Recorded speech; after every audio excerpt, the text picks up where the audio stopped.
I want to recognize some of my colleagues in this chamber who were here, who took a lot of time from their daily schedule to be here today, and some of my colleagues can't be here because of employment commitments, but I just want to give them a shout out. I got Senate Majority Leader Michael McCaffrey here, Senate Minority Leader Dennis Algier, Chairman Wally Felag, Senator Cynthia Coyne, Senator Lou DePalma, Senator Frank Chacon, Senator Frank Lombardi, Senator Lou Raptakis, Senator Tom Paolino, Senator Erin Lynch Prada, Senator Morgan, Senator Golden, Senator Seveny, and Senator Murray. I want to thank them for being here today at this function.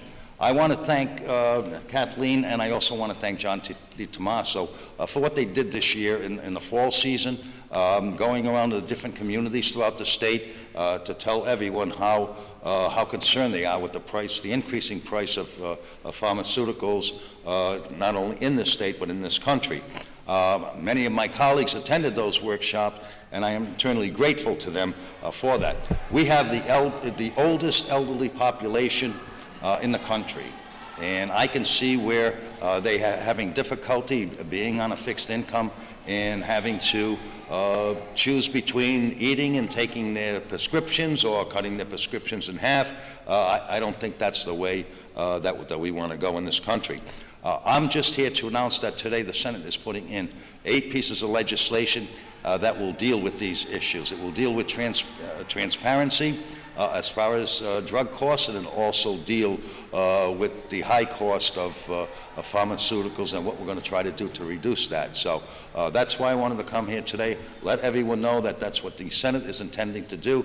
We are going to file that legislation as soon as we walk out of this room today. So I want to thank everyone.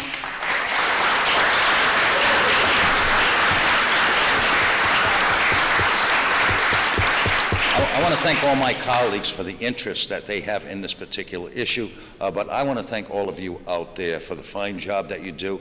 As I said, that you had during the off session, you visited the numerous communities throughout the state, and you really raised a lot of awareness. So all I can say is thank you, and keep up the good work.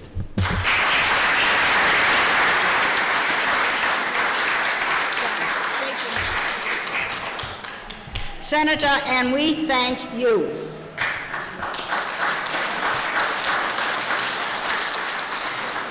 And the other senators who also put so much time and effort into this.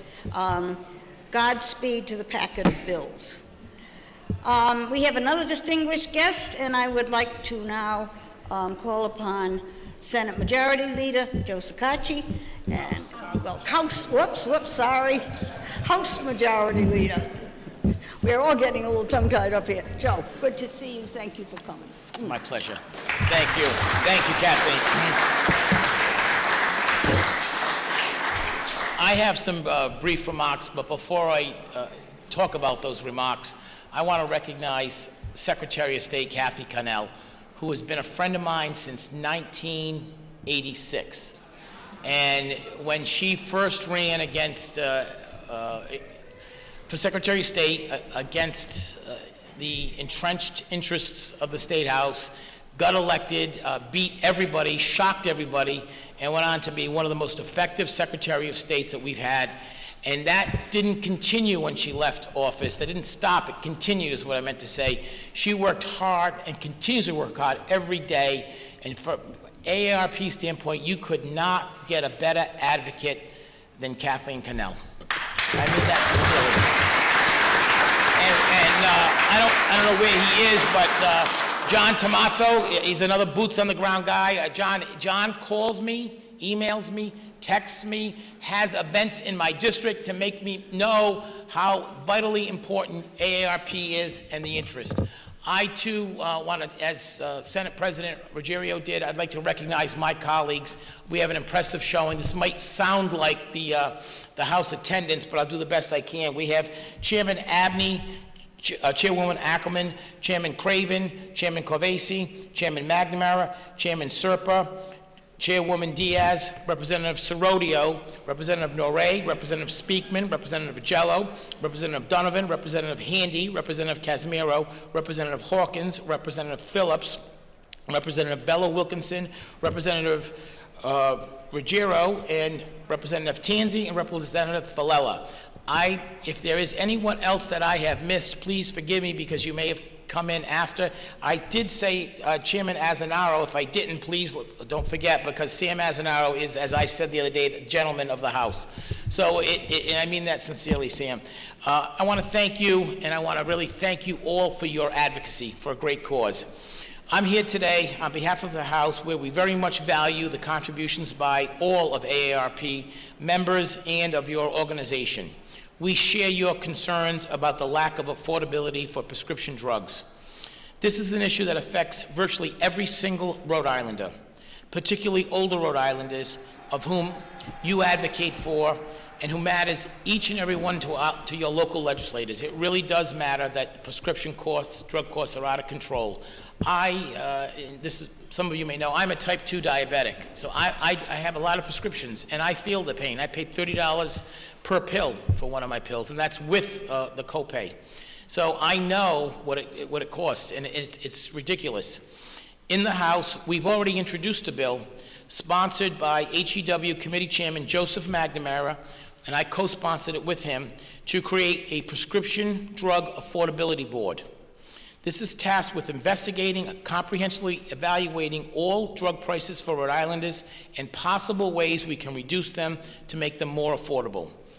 Patients and every Rhode Islander deserves to know what drugs will cost, how they can pay for them in a fair and reasonable way, and how they can take advantage of any and all available opportunities to save on those costs.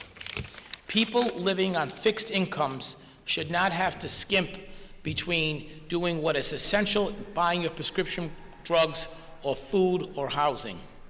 Health care should be about patient care and not about huge profits. Rhode Island may be, thank you, yes, I agree with that, I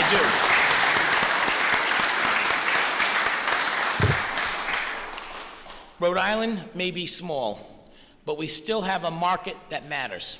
And we can set limits, and we can leverage our power. For example, last week I introduced legislation with my colleagues to cover all of the copay for EpiPens. EpiPen costs have gone through the roof. There is no legitimate medical reason that formula and that cost needs to triple and quadruple for a drug that's been around for over 10 years. This has to stop. We will be very interesting, along with the Senate, in participating in AARP's package of legislation. Next week, several House members will be introducing at least 5 of your AARP bills and maybe up to 8. I look forward to ensuring that we do our utmost to make the real changes that we can at a state level to bring down prescription costs. I thank you for being here. It is so critically important. Each and every one of you should please go to say hello to your state senator, your state representative. Let them know you're here. Let them know you're a constituent. Let them know you're in the building. Thank you for your advocacy. Please keep up the good work, and we hear what you have to say. Thank you.